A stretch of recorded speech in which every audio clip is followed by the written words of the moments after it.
wanted the best? You've got the best podcast, the hottest podcast in the world. The Chris Voss Show, the preeminent podcast with guests so smart you may experience serious brain bleed. The CEOs, authors, thought leaders, visionaries, and motivators. Get ready. Strap yourself in. Keep your hands, arms, and legs inside the vehicle at all times, because you're about to go on a monster education roller coaster with your brain. Now, here's your host, Chris Voss. Hi, folks. It's Voss here from thechrisvossshow.com, thechrisvossshow.com. Welcome to the show, ladies and gentlemen, boys and girls, children of all ages. Welcome to the big top of podcasting in the sky, as it were. And as always, we have the hottest billionaires, CEOs, entrepreneurs, and newsmakers and authors on the show to come talk shop. So if you're not subscribed to the show, we're going to play a little guilt trip here and say, please, for the love of God, subscribe. But we certainly love you. For 15 years, we've been bringing 2 to 3 shows a weekday, 10 to 15 a week. What more do you want from me, people? Listen to the damn shows already. I want to meet the one person who listens to all 15 shows a week, like from beginning to end. We have like a 96% consumption rate, which is like pretty huge. Somebody asked me the other day, why don't you put the ads at the end of the show, Chris? I'm like, we have a 96% consumption rate. If I do that, people are going to miss the end. And we also do some of the best parts of the show at the end. So if you're not listening 100%, you're going to miss all those. Can I get any more guilty and pluggy at the beginning of the show on a Monday? I sure can, damn it. Go to goodreads.com/Chris Voss, youtube.com/Chris Voss, linkedin.com/Chris Voss, and Chris Voss 1 on TikTok. We do this as a way to teach you how to guilt trip your friends, neighbors, and relatives into subscribing to the show. As always, we have the most amazing guests on the show, and that is the real hallmark of the Chris Voss Show. The brilliance of minds and intelligence and logicness. Is logicness a word? Logicness. And what else? I mean, I flunked 2nd grade, so those are the only words I know on the show. And we have an amazing gentleman on the show. He is a gentleman who is, and he works is... I clearly have no logicness at this point. Steve Morris joins us on the show today. He's from a company called EOS Worldwide, and he's a certified implementer, facilitator, and business coach. He's going to be talking to us about all the different great things. We're going to be talking about leadership today, running teams, and his story is amazing. In fact, it's so amazing, I'm going to tell it to you. That's how amazing this is. I'm actually going to read a bio on the show, which I actually do every show, but it sounds we're going to make it bigger than it is. Steve had a really cool, interesting start to his career designing multi-million-dollar racing yachts. See, I told you this is cool. Did I not tell you this is cool? I told you this is cool. And he's building and coaching high-performance teams to help his clients win the most demanding yacht races. You know those yachts you see in San Francisco and other places that, you know, they're really agile and light, and sometimes they crash. That's kind of fun, actually. He has run and grown a small business and then transitioned his career to become a certified PMP program manager, managing million-dollar budgets and helping the U.S. Navy launch ships into the fleet. 8 years ago, he started his own business with the mission to help business owners build better lives through building better businesses, getting unstuck, fueling growth, achieving more profit, and having more fun with their crew. Steve's passion is bringing his expertise, experience, and lessons learned with world-leading high-performance teams to help his clients evaluate their businesses, become more cohesive. That's what I need, more cohesivity in my life. I think if you take more fiber, that's what you do for that. He's healthy and helps to be healthy and organized so they can attain the results and success they want. Welcome to the show, Steve. How are you? I'm great, Chris. Thanks so much for having me. This is awesome. What an introduction. And thanks for coming. So I hope you brought what did I say? The knowledgeness? I don't know. I made up some word. I don't know, whatever the word I made up. We'll come back to it for the callback joke of the show. So give us your .com so people can find you on the interwebs, please, sir. So I'm at eosworldwide.com/Stephen Morris. So STEPHEN-MORRIS. Stephen Morris at eosworldwide.com. There you go. There you go. So, Stephen, give us a 30,000 overview of who you are, what you do. Well, Chris, I'm a certified EOS implementer, and that means that I come in and help business owners and leadership teams just get what they want from their business. So often, you start a business, you start scaling it up, and then all of a sudden you find you just can't get your arms around it anymore. Lots of people coming into the office and, problems here, 136 issues coming at them every day. And I come in, help them implement a complete proven system of a simple set of practical tools. And it helps them tamp down on all that chaos, get some calm, get some clarity, and simplify their business and take it forward. There you go. That's always a good thing. Tell us a little bit about your life journey, how you got to where you are, and I'm always interested in those yachts. I'm sure a lot of people are fascinated by them. Those ones at the Billionaire Zone, I Yep. guess, were those the ones they were run, and they Mhm. do all those really cool things. They're kind of leaning out of the water and stuff. Yeah, well, that's where I started my career. My first job out of college was on a professional sailing team. And Wow. I really got to experience, what it was like. Actually, it was very interesting because I went from like studying in college to getting up, before 6 in the morning and going to a gym and starting to lift a lot of iron off the floor because I had to get strong enough and fit enough to be able to, go out on the water every day sailing. But at the same time, I was combining, like my engineering skills with that professional sailing to help this boat get ready to go sail around the world. But from that, I actually got to meet the boat's designer up here in Annapolis, Maryland, actually in America. So left New Zealand, moved up to the States, got a job, and started designing those America's Cup boats that you're talking about. Wow. That had to be just amazing. I mean, that sport is something else. I mean, not only are you in the water, but sailboats are just cool as heck. Sailboats are so fun to be on because you're out on the water, but you don't have the noise of the boat, Yeah, it's a and you just have beautiful the thing when you wind. can turn off the engine and it's all Mhm. quiet. Yeah. Yeah, Mhm. yeah, and then you can, you pour the cement, throw the bodies overboard. No, I'm just kidding. You don't do that, people. That's That's The Sopranos. Yeah. Yeah, the attorney says we can't say that anymore. You probably learned a lot because there's a lot of team building in that business because those guys have to work that do they do all the rowing or it's not rowing. It's I forget. Grinding, Is it grinding. grinding those big Yep. things they churn? Yep. And then people on the TV are like, "What is he doing? Is he having a seizure?" And then they're trying to dodge the sails as they go by, and then are they always supposed to go up on their side like that, or is that just if things get a little too out of hand? Yeah. No, no. This is the thing I love about designing sailboats and going sailing as well is it's all about balance, Mm, right? And so the beauty of sailboats is the force of the wind on the sails is balanced by in the day when I was building and designing the boats, it was balanced by like a heavy weight, the keel mhm, underneath the now with these multi hulls and now they're up on hydrofoils. It's still all about balance, yeah, and you just have to be very careful about where the forces are going. mhm, And I love sort of taking that analogy about how do we balance a lot of different things together into like moving forward. And of course, we do the same thing with teams, mhm, right? yeah, Really figuring out like how do we balance personalities? How do we balance work, and all of the sort of pressures coming in and different opinions, and then get that team sailing forward in the same direction. I have a lot of fun with that.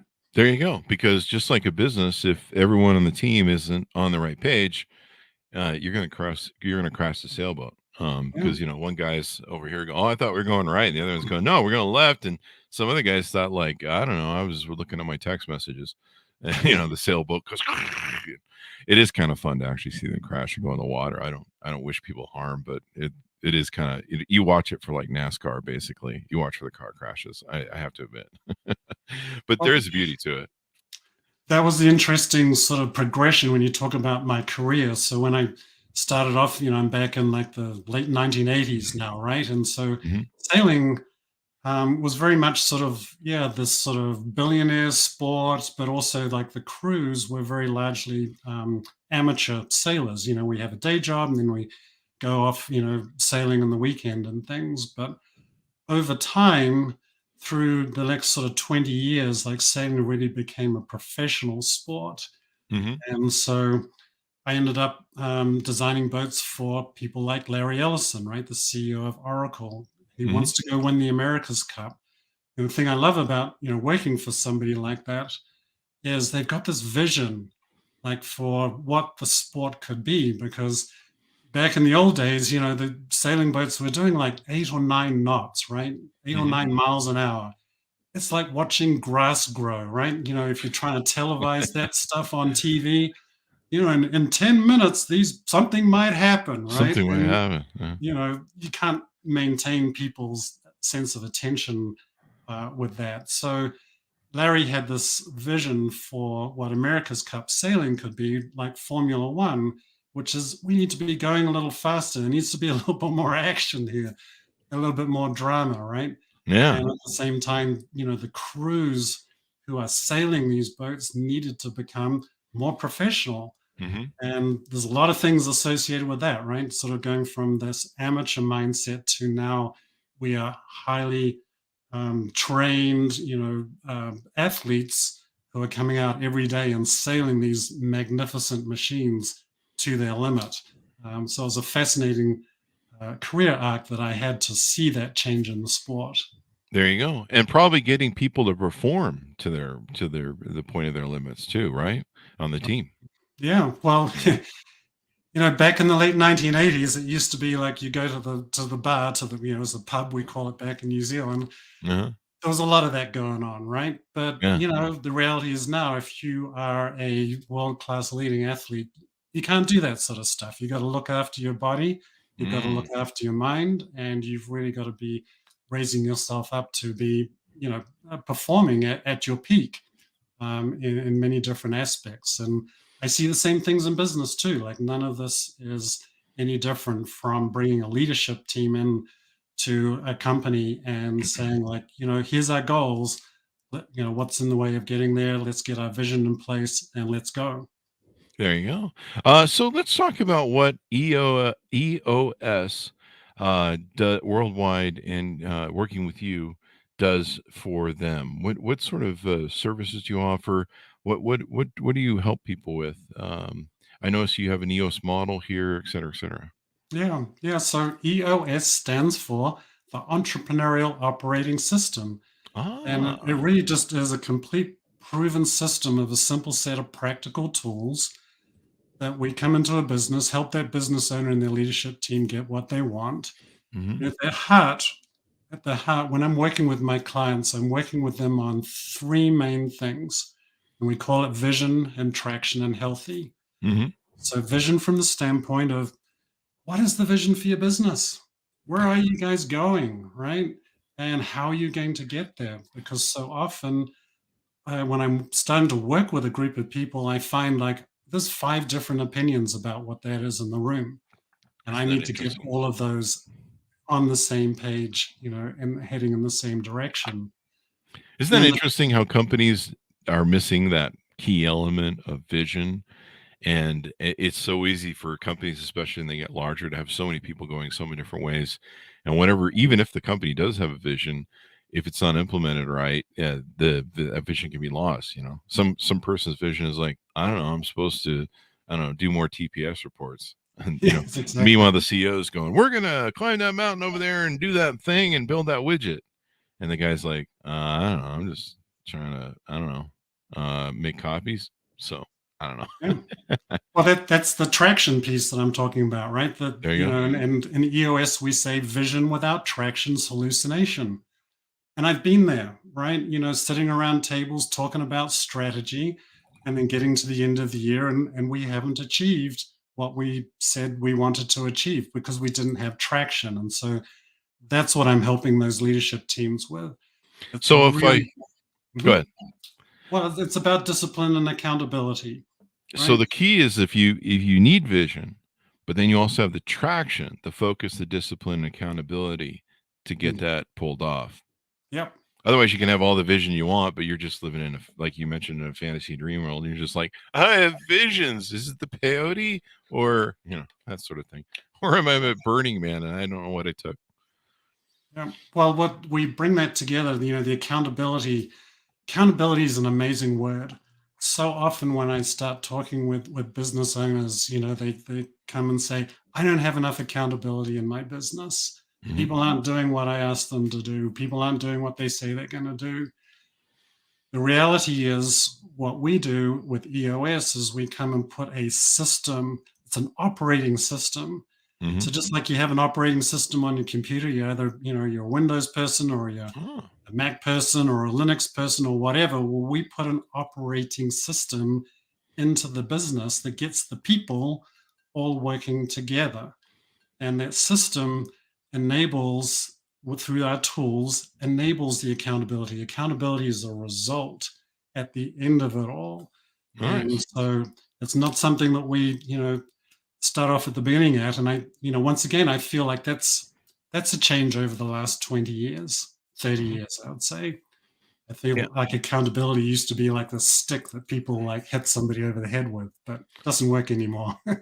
Yeah, if it used to be you'd be like, "Hey, do your job or we fire you." And now, especially in today's market where people can quit and go make more money elsewhere, and there's a high demand for fewer employees in the marketplace, and we've seen wages going up. You've got to be able to use that carrot more than the stick. You can't just threaten people to fire everyone like I do at work every day. Get back to work, damn it, or else. Yeah. Whatever And how happens. does that work for you, Chris? It doesn't. They flip me off, and they're all working from home, so they don't care. All right. So yeah, it's not working. But that's why we need people like you to help me work. The healthy part. Um, what does healthy leadership look like?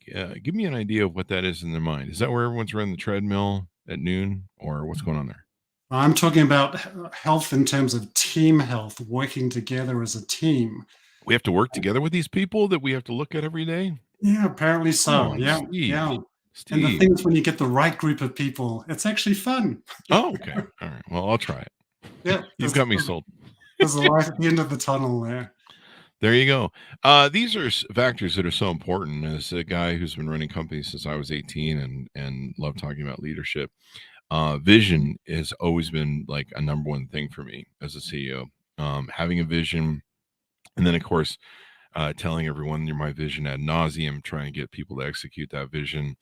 Mhm. People chase leaders that have a vision, and I'm not talking those ones that they're at Burning Man with ayahuasca. There's our callback joke.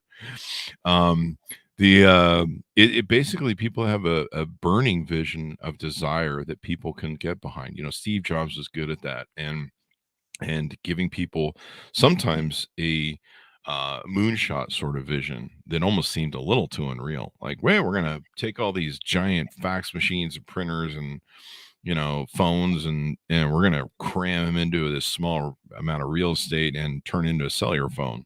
And people are like, what?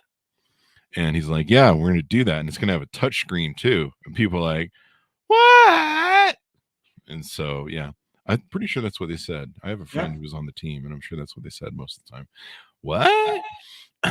So, but having that vision and getting it to implement, but the healthy part too, I love the concept that you guys make that part of the unit there in your 3-stage process, because if you can try and get people to do things, but trying to get them all to get along and work together and go places and not have little in office battles and stuff, and sabotage and all this sort of games people play in an office work political environment, is really a challenge.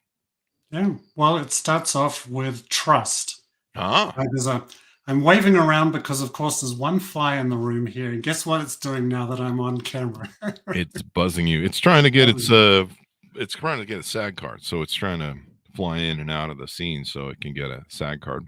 there you go. So we're talking about trust, right? When you're talking about building team health, Hmm. there's a lot of different aspects about it.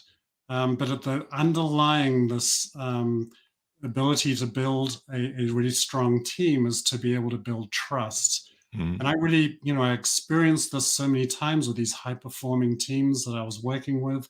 Hmm. This feeling, like you can feel it when you come into a group of people that trust each other, Mm. and from that trust, we then leverage the ability to actually have healthy conflict in a team. Ah. And it's so interesting because I've worked with teams in the past where everybody's kind of like just sitting around the table. I'm like, okay, what are your issues? What's getting in your way? No Mhm. one saying anything. No one wants to hurt anybody's feelings or step on each other's toes there. Right. We don't have trust. We don't have trust, right? And we've got to have that environment where people can let it go, right? And can Mhm, talk about it and say, look, this is what I see that is going on. Hey, this person's ticking me off over here, and just get into it, but mhm, in a good way, right? In a way of talk about having healthy conflict. mhm. Because if people are buttoning that stuff up, if they're stuffing it down inside and they're not letting it out, then when things go pear-shaped, as I say, then that's when the real, all of that stuff comes up, and it's not going to be good. There you go. Give us the definition of pear shape. What does that mean in your uses of it? Well, it's a visual, right? When things go from up to They down just like settle that. in and crash Well, inside of themselves. yeah, it's Sounds like just sounds like you're describing my shape I post on Tinder. So there you go. That explains why I how's don't that answer working them. for you, Chris? It's not. It's not. Have you seen me lately? So there you go. Let's talk about this thing that EOS has that I find this they call the EOS model. Do you want to get into this? You want to talk about some of the processing that you Sure. use and different things? Yeah, yeah. Tell us about the EOS model because this kind of goes more in depth into your vision traction and healthy discussion. Yeah, so EOS was developed by a gentleman called Gino Wickman Hmm. 15, 20 years ago. Gino's been a lifelong entrepreneur and came and joined his father in his father's business when he was about 25. Wow. That business wasn't doing very well, so Gino actually ended up taking over the business. He executed a turnaround on it, scaled it up, and then they sold it. So he found he had something for the knack of the art and science of growing an entrepreneurial business. Hmm. From there, he went and joined EO in Detroit, the Entrepreneurs Organization. Hmm. There, he really found that he loved helping his fellow business owners with building their businesses.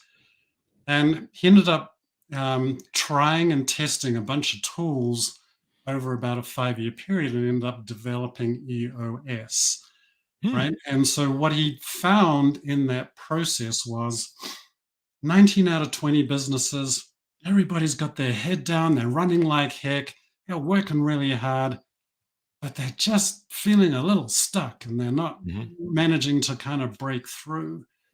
But then he found in 1 out of 20 businesses, people have got their head down, they're running like heck, but they're succeeding Hmm. and things are going really well. And so he looked at those 5% of businesses and figured out that they were strong in 6 key components in their business.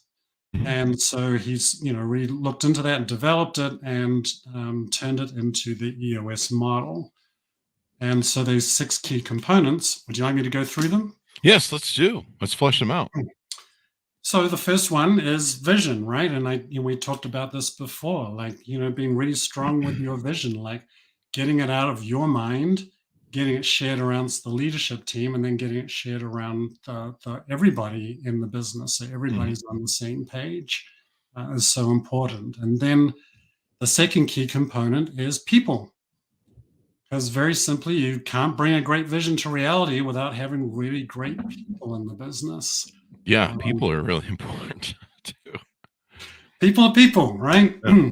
um, so we have a bunch of tools in EOS for helping you, cut through all those terms out there like A players and superstars and top quartile and really sort of get right down to the heart of what makes great people for each business because it's unique Mhm. to each business, to each team. From there, the third key component is data. It's about running a business on facts and figures and objective information, getting away from feelings and egos and all that sort of subjective stuff that so often comes up. Well, let me throw something in your gear there. There's all sorts of people now that say we need to be more emotional in business. We need an emotional quotients and emotional intelligence and stuff.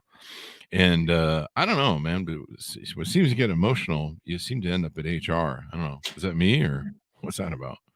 Well, so it's all in there, part of the vision, part of the tools that we use to build vision is about really working on your core values. Like, who are you guys as your team? What defines the culture of your organization? So, setting that foundation with the team and then getting the right people who fit that culture, fit those core values into the team, I think short circuits and stops you ending up being there in HR, but still creating that environment where people can, bring their real selves to work, right? Be authentic and be free to really help the business move forward.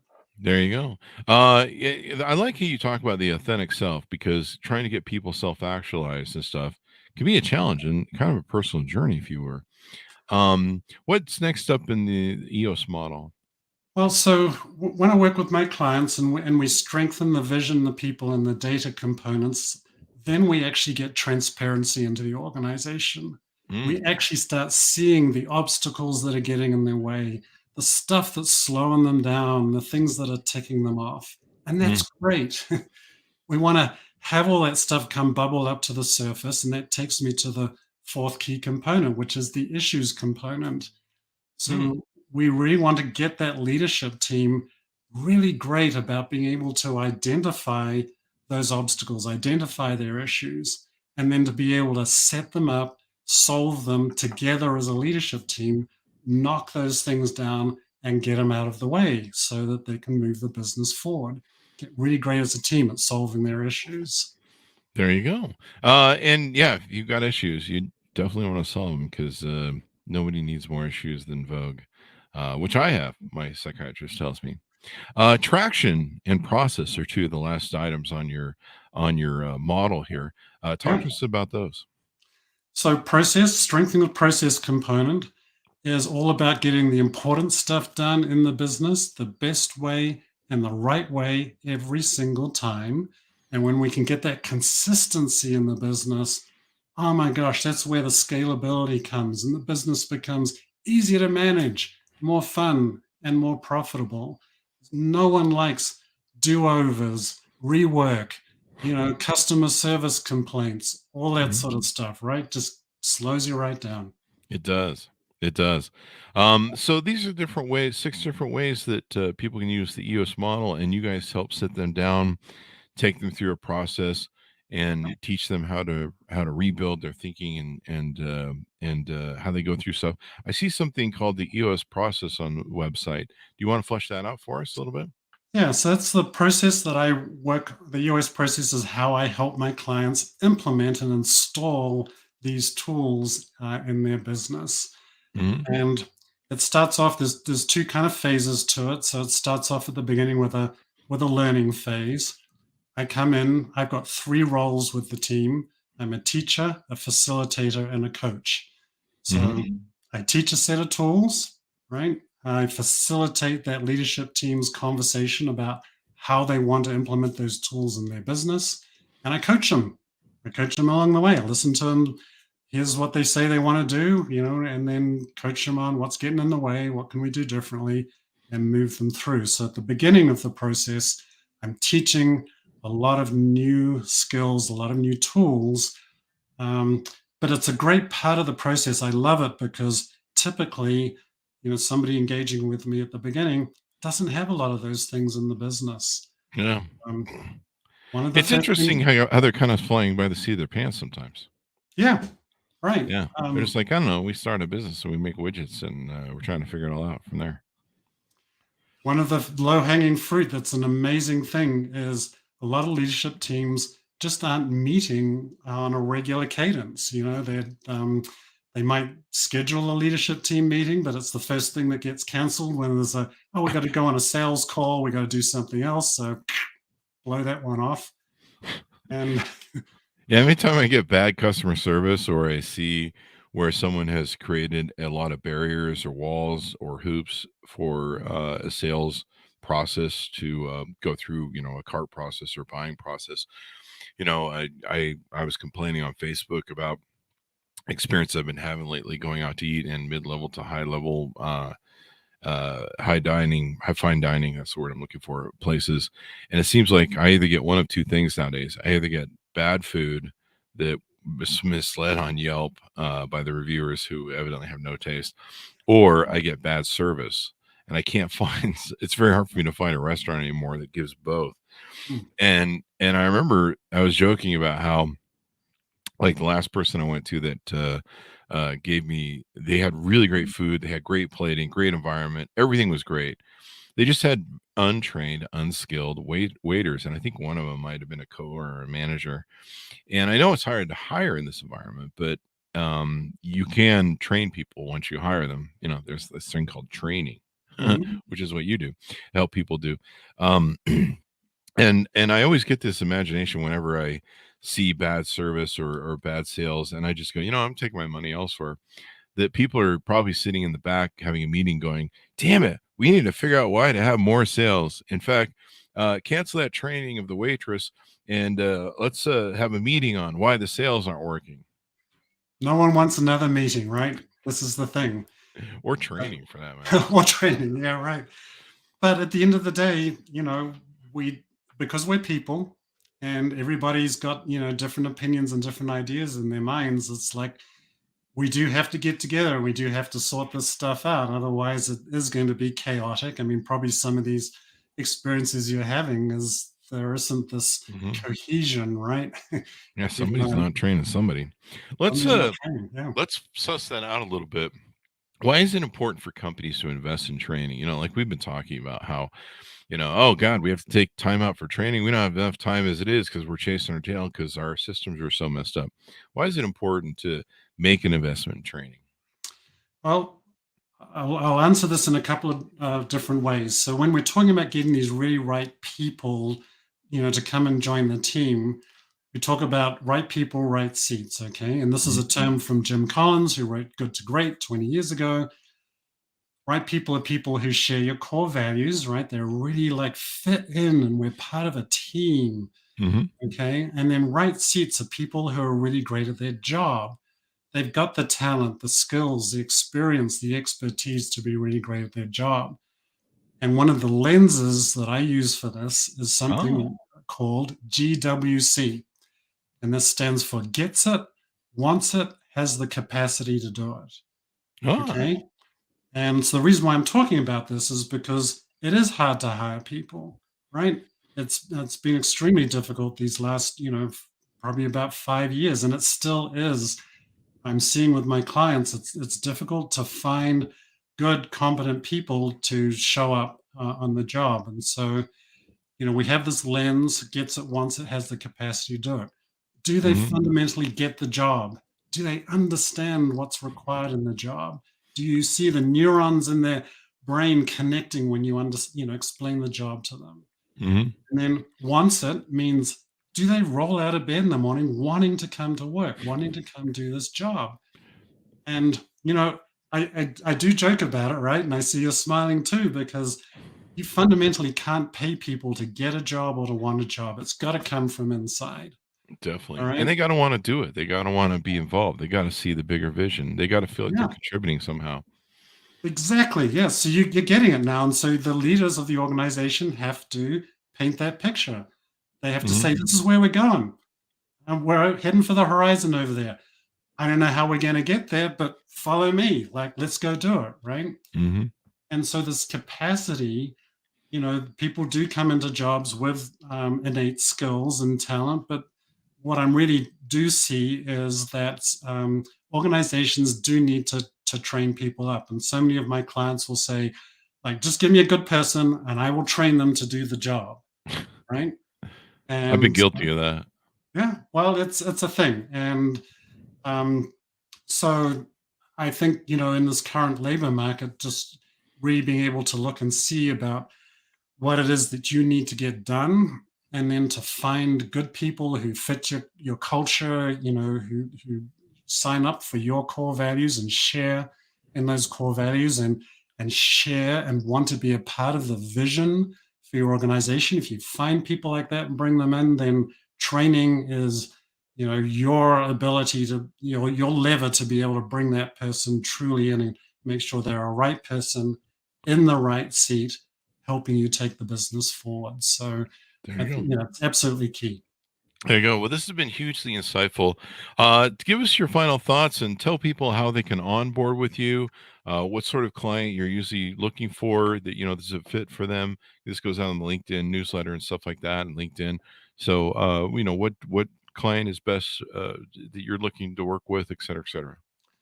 Yeah, Chris. So ideal clients for EOS are business owners who want to grow their business, but maybe they're feeling a little stuck, right? They've tried a lot of things in the business. Maybe people, confusion, or we've had a ceiling with revenue, so feeling a little stuck, but want to grow and are open and willing to be vulnerable, really, with themselves and with everybody else in the room, and the greater good of taking the business forward. So it's about a mindset.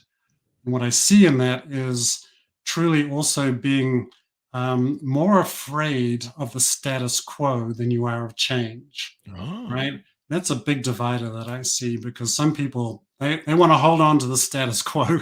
They're going to yeah. go down with the status quo, right? Okay, they're not going to be a good client for EOS, and having EOS help them grow their business.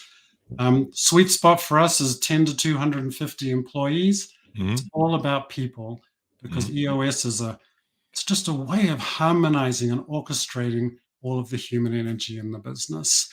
So if those things fit, if you're feeling stuck and you're willing to be open to go do the work, then by all means, reach out. And so by email is probably a good way. So steve.morris@eosworldwide.com is a great way of reaching me.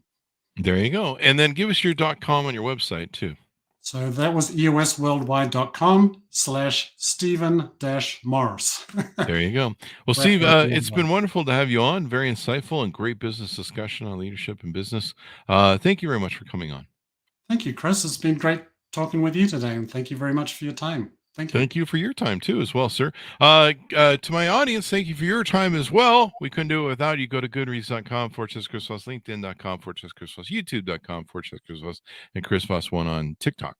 Thanks for tuning in. Be good to each other. Stay safe, and we'll see you next time. And there we go. We're out, Steve. Got it.